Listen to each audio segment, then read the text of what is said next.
Hey everyone, it's me, Tim, and today I want to address some of the questions that were brought up with my narcissistic post, my last post I made, and really kind of drops down onto how do you recover from being raised in a narcissistic type family system.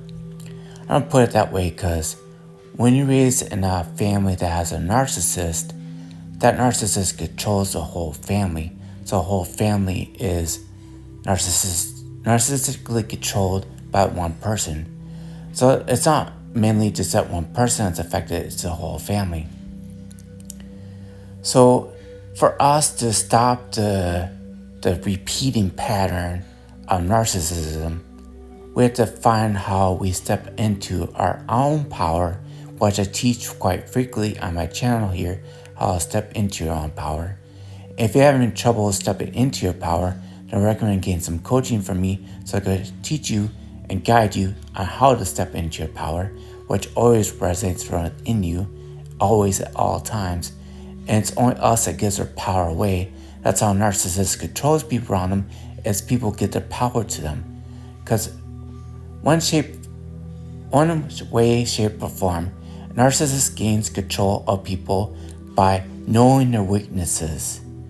And that's how they manipulate people, because they operate from wounded energy. All narcissists do. They have grown up in a family that has wounded them in some shape, way, or form. Wounds come in many different ways. So I'm not going to dive too deeply into how wounds can occur within a narcissistic family, because they're just going to be very specific for every individual. But what you have to recognize, if you want to stop the narcissistic dynamic in your family, you got to find out how to step into your own power. It's not about you changing a narcissist. Only they can change themselves. That comes through self-awareness. Don't waste your time on waiting for a narcissist to change.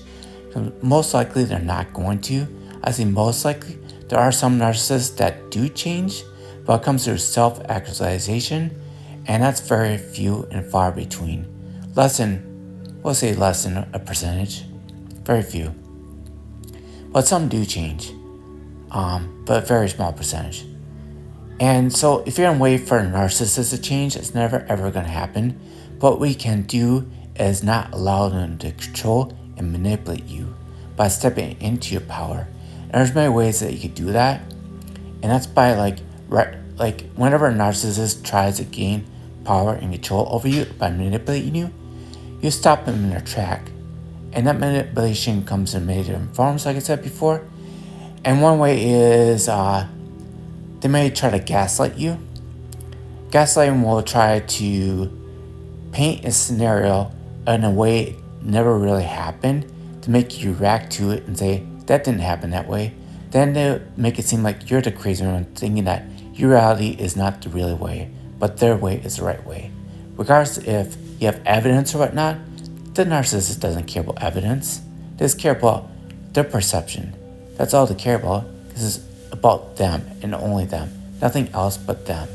So it could come with all the evidence and resources to show that they're wrong. They don't care. They'll say, oh, you create those things, or tell people you're the crazy one, that you just made all this stuff up. Doesn't matter what resources you have to prove your point.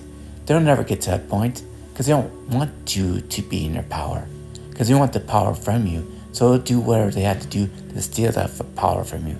So you, as a potential victim narcissist, is to stop that control dynamic they're trying to seek from you by not allowing them to control you, by stepping into your power. So some ways you can step into your power is whenever a narcissist tries to push the blame on you, say, oh no, I didn't do it. In fact, you actually did this. And you have to have dates and references, mind you. You're still going to throw it back at them, say, no, look, this is what actually happened. This is X, Y, and Z that happened. I have proof of it. And what do you think about that? You throw it back to them. What do you think about that? And it's up to them to defend themselves. Now you're putting in a position to defend themselves, not you defending yourself from their lies. You're having to defend themselves from the truth. Now you're putting it back in their face. So what we have to do is find a way of turning the tables back on them, not playing their games, mind you, but bringing forth the actual truth, saying, hey, that didn't really happen that way. This is what actually happened. This is why X, Y, and Z. I even have witnesses, and they knew witnesses if they have them, and say they're willing to actually back me on this.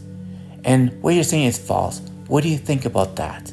No, ask them that, because it puts them in the light of actually having to defend their position, which you really don't have any defense because they made it all up anyways.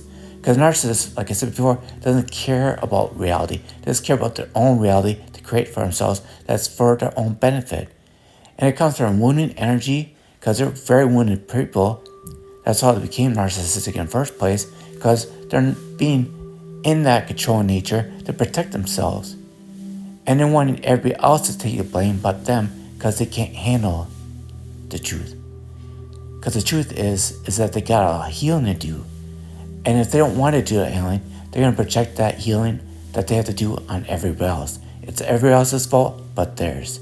Well, if you need more information on this, you can either get more coaching from me or contact me through email, whatever it may be. Well, I love you all a lot, and I'll talk to you later. Bye.